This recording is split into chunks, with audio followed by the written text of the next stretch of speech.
Olá, sejam muito bem-vindos ao canal do Pedro Previdelli. Sei que estava sumido, há um mês sem postar, mas estou de volta. No dia de hoje, eu vou mostrar para vocês o sistema de desenvolvimento pessoal que eu criei. Por que você deveria ver o vídeo? Bem, muitas surpresas por hoje e vai ajudar muito. Vai ser um conteúdo bem variado. Vou mostrar quais são as seções ou pilares no qual eu dividi o meu sistema de desenvolvimento pessoal. E as playlists do canal, as principais playlists vão ser os nomes dos pilares. A gente já tem um aí, já tem a playlist de um dos pilares que é propósito. Então fica no vídeo que vai ser bem legal hoje. Você está vendo aqui, claro, o, o símbolo, a logo que eu fiz do sistema, né? Chama o Panteão do Homem Íntegro, né? Panteão do Homem Íntegro, Sistema do Desenvolvimento Pessoal.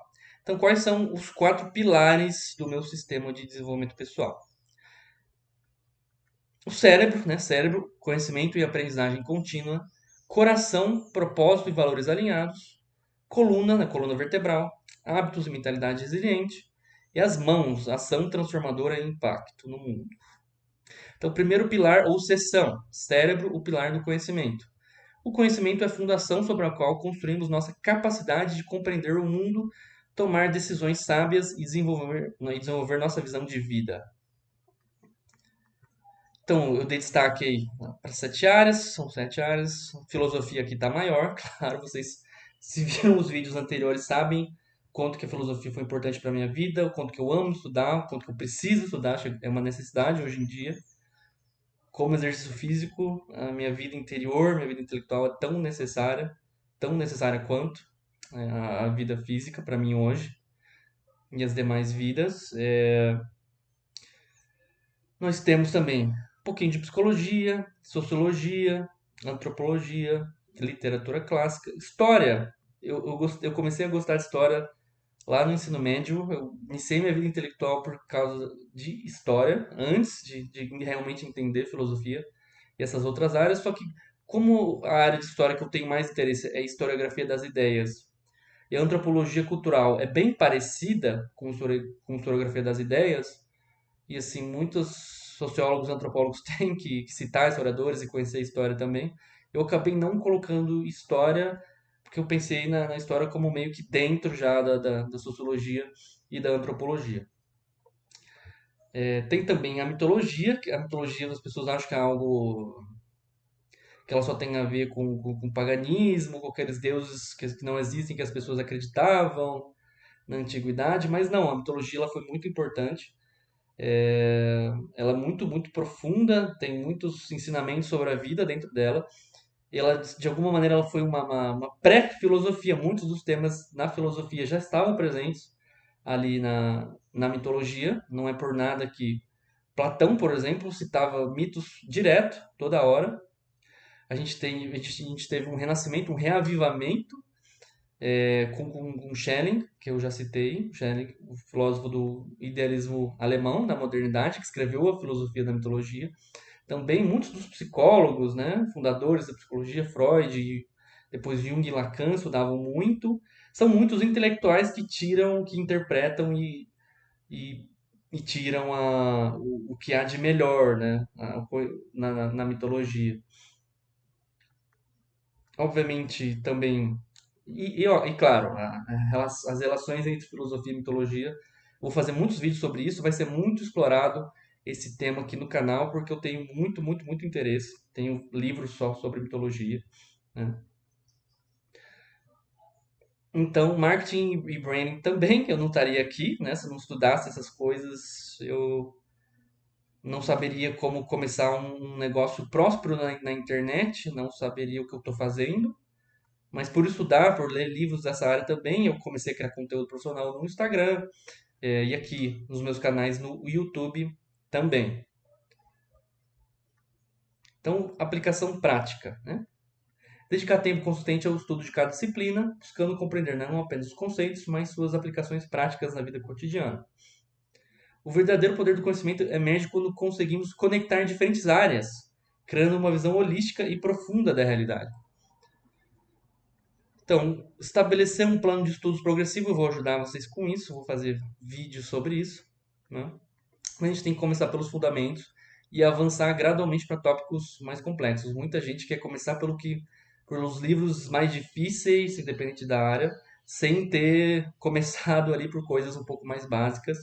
Eu sei que muitos de vocês aí têm a vontade de já começar no mais complexo aí, mas não dá, não dá certo na maioria dos casos. A gente tem que trabalhar os fundamentos, ler coisas um pouco mais fáceis, se não estamos acostumados a ler coisas mais complexas primeiro. Então, a seção 2, né? O coração, o pilar do propósito. O propósito é o que dá significado à nossa existência, guiando nossas escolhas e alimentando nossa motivação para crescer e contribuir. Então, essa é a parte da apresentação que esteticamente é a que eu mais gosto, né? E já já vocês vão descobrir por quê.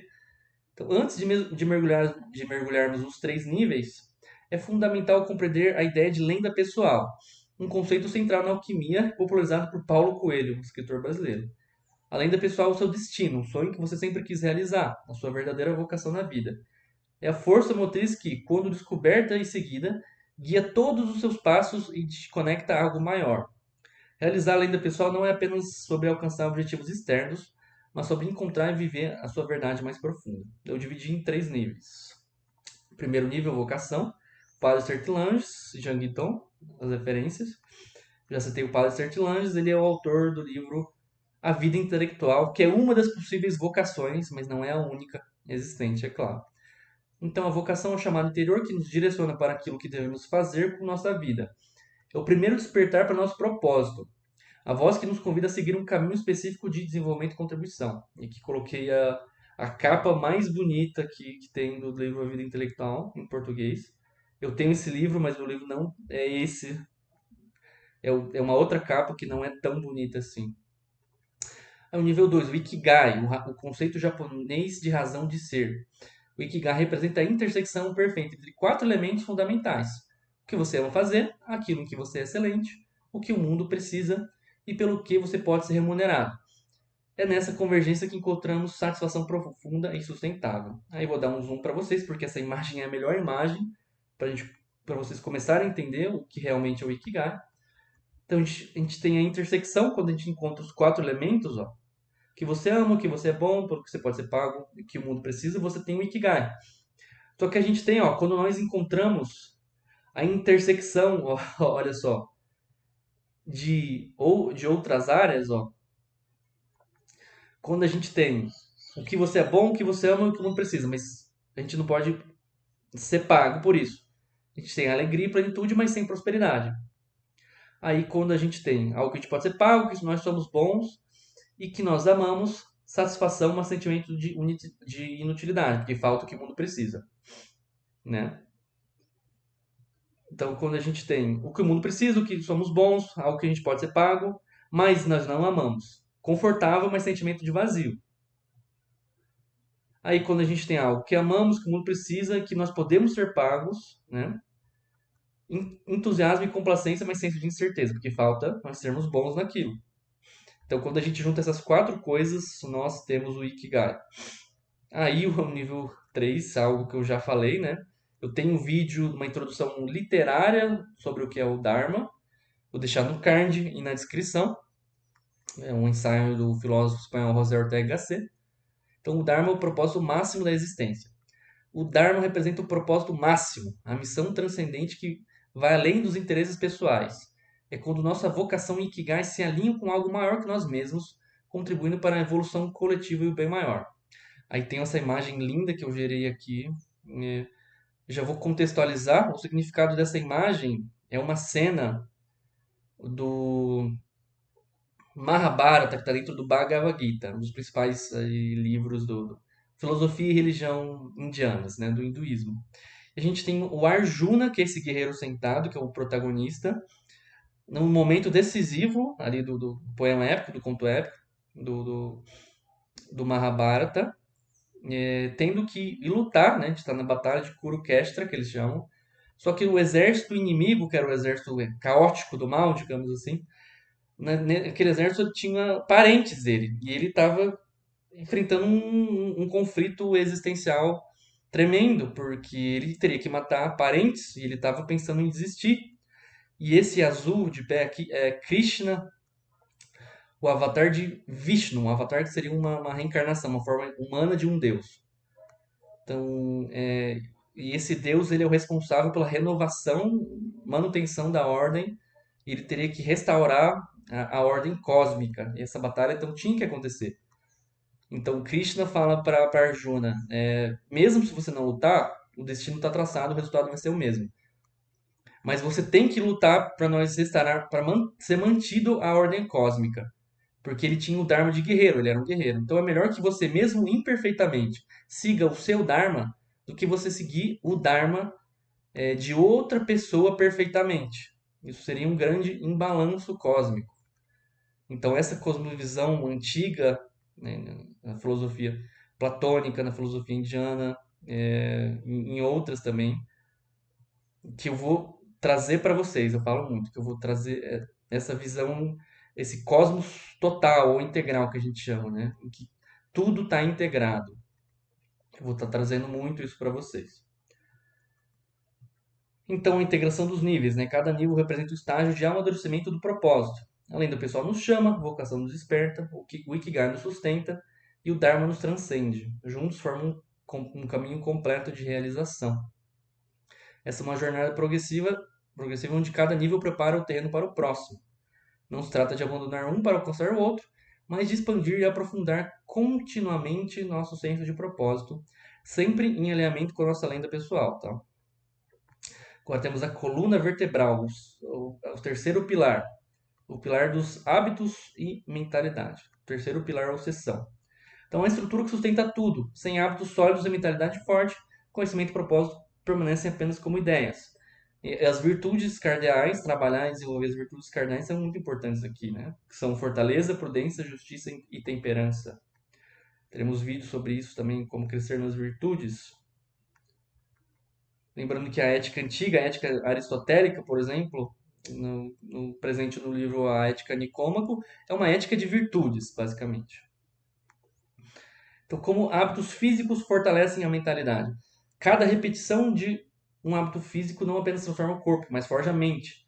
A disciplina de treinar, a determinação de superar limites, tudo isso constrói uma mentalidade resiliente e poderosa. E esse treinamento físico, claro, aumenta a testosterona, que precisa de um bom sono, boa alimentação e sol, né? A vitamina D, que vem quase que somente do sol. Então, a testosterona não é apenas um hormônio físico, ela influencia diretamente nossa confiança, assertividade, capacidade de tomar riscos calculados e energia para perseguir objetivos. Hábitos saudáveis otimizam seus níveis de testosterona naturalmente. Então, uma conexão corpo-mente, corpo-mente-espírito, né? O homem é corpo-mente-espírito, mas vamos falar da conexão corpo-mente aqui.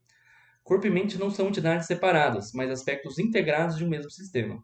Quando fortalecemos um, inevitavelmente fortalecemos o outro. Essa é a base da transformação integral, tá? Então, com os hábitos que forjam a mentalidade vencedora, né? A gente começa a ganhar vontade de competir, né? Desenvolver o desejo saudável de testar seu limite, se medir contra desafios e de buscar excelência em tudo que faz.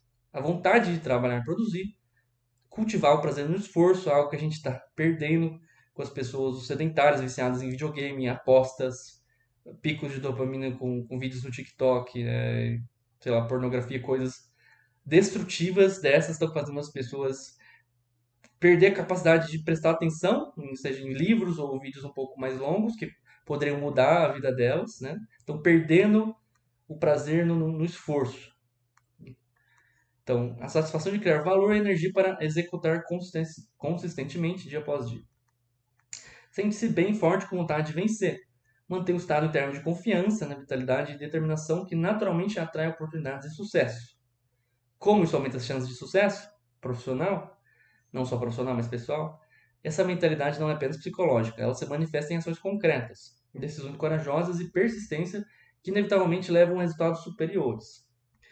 Aí alguns exemplos, assim, algo que você pode já implementar, né? Um treino físico regular, musculação e aeróbico, tente fazer os dois, não faça só aeróbico, faça musculação também.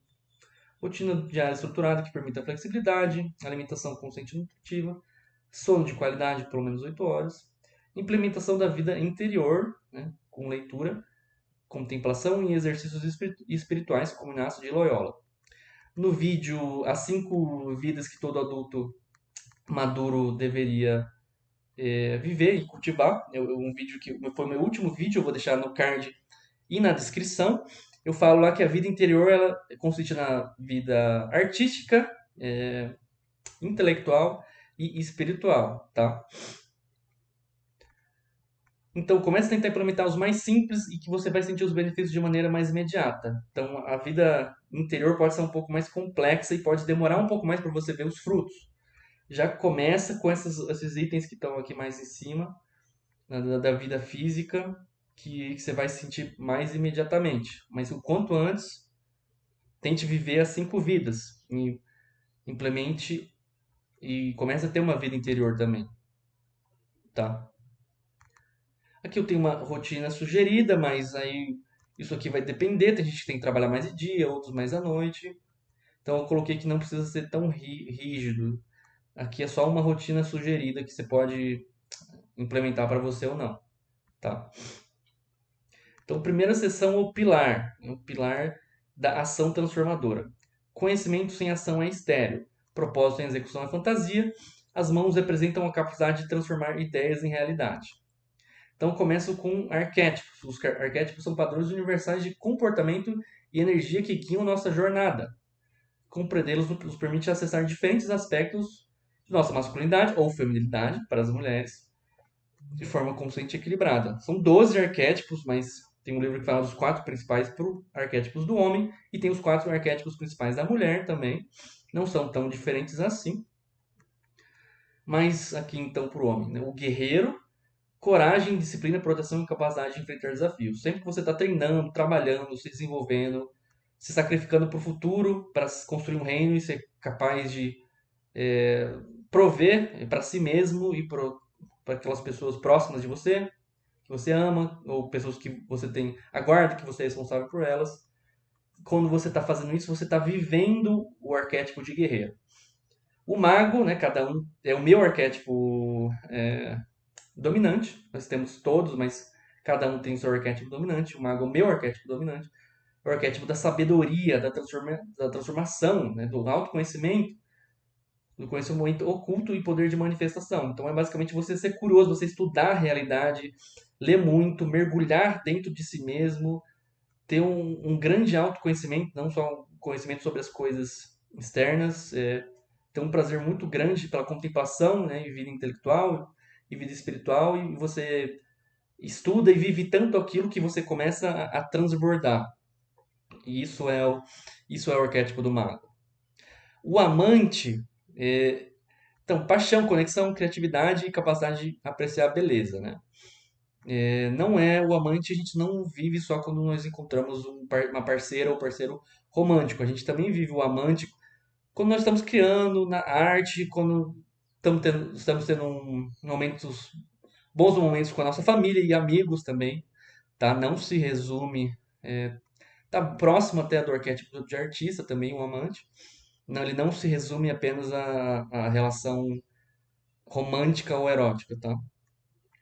E o rei, então, a liderança, a responsabilidade, né? Ordem e capacidade de criar estruturas. Então, organização é liderança, coragem, ser destemido. E o rei, ele bota todos os arquétipos para trabalhar em união para o bem do reino. O reino sendo o indivíduo, tá? Então, alguns símbolos também, fora os próprios arquétipos, eles ajudam a gente a entender a realidade de maneira um pouco mais contemplativa e teórica, mas também de maneira prática, né?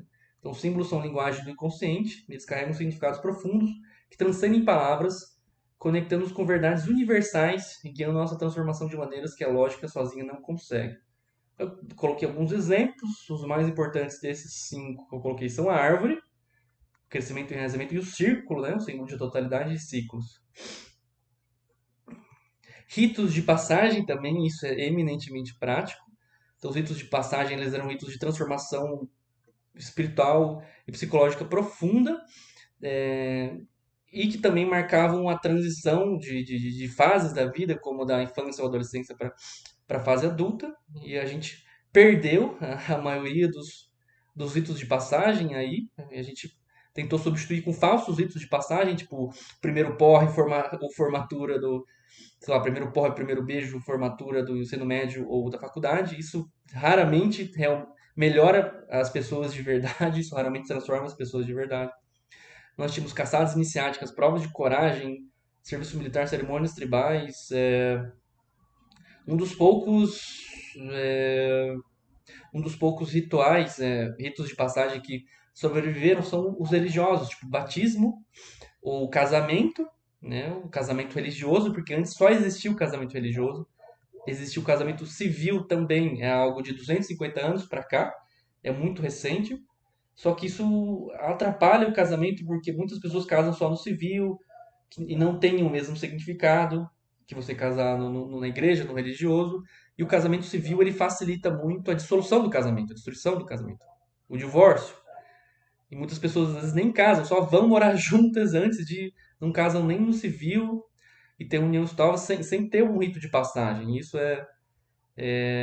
as coisas ficam meio misturadas, a gente não tem um ponto claro que divide o antes e o depois, sem esses ritos de passagem, e isso causa um mal, um dano imenso para a sociedade, né? Para a vida das pessoas. Ritos de passagem criam marcos claros de maturidade, responsabilidade, identidade não só masculina e feminina, adulta, tá? A jornada do herói também. A jornada do herói foi descoberta por Joseph Campbell, um mitólogo, escritor americano, que estudou muitas mitologias e religiões ao longo do tempo, espalhadas pelo mundo, muitas sem ter contato entre si, mas ele identificou algo que ele chamou de monomito. Ele viu que muitos heróis, semideuses ou profetas tinham a vida podia ser dividida nessas 12 fases aqui, tá? E ele dá vários e vários exemplos nos livros dele. E é muito legal porque tem algumas figuras que a gente consegue encaixar mais a vida deles dentro dessas 12 fases. Inclusive, alguém que eu sempre lembro é Moisés. Moisés é um bom exemplo, a gente consegue ver muito bem como em que momento ele estava em cada uma dessas 12 fases aqui. Pode ser um vídeo no futuro, eu posso fazer um vídeo sobre a vida de Moisés contada sob a ótica da jornada do herói.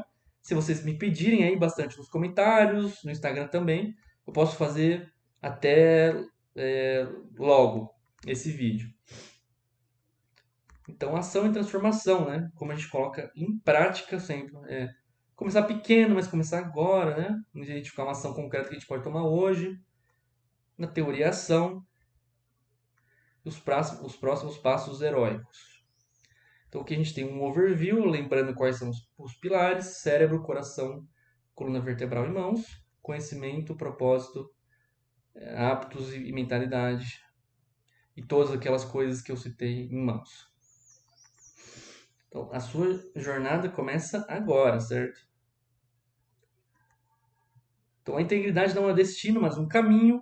Cada dia uma oportunidade de alinhar conhecimento, propósito, disciplina e ação. O homem íntegro não é perfeito, ele é comprometido com o seu crescimento contínuo. Como implementar o sistema, né? O conteúdo do homem íntegro não é apenas teoria, é um mapa prático para a sua transformação. Use-o como referência constante, revisitando cada pilar regularmente.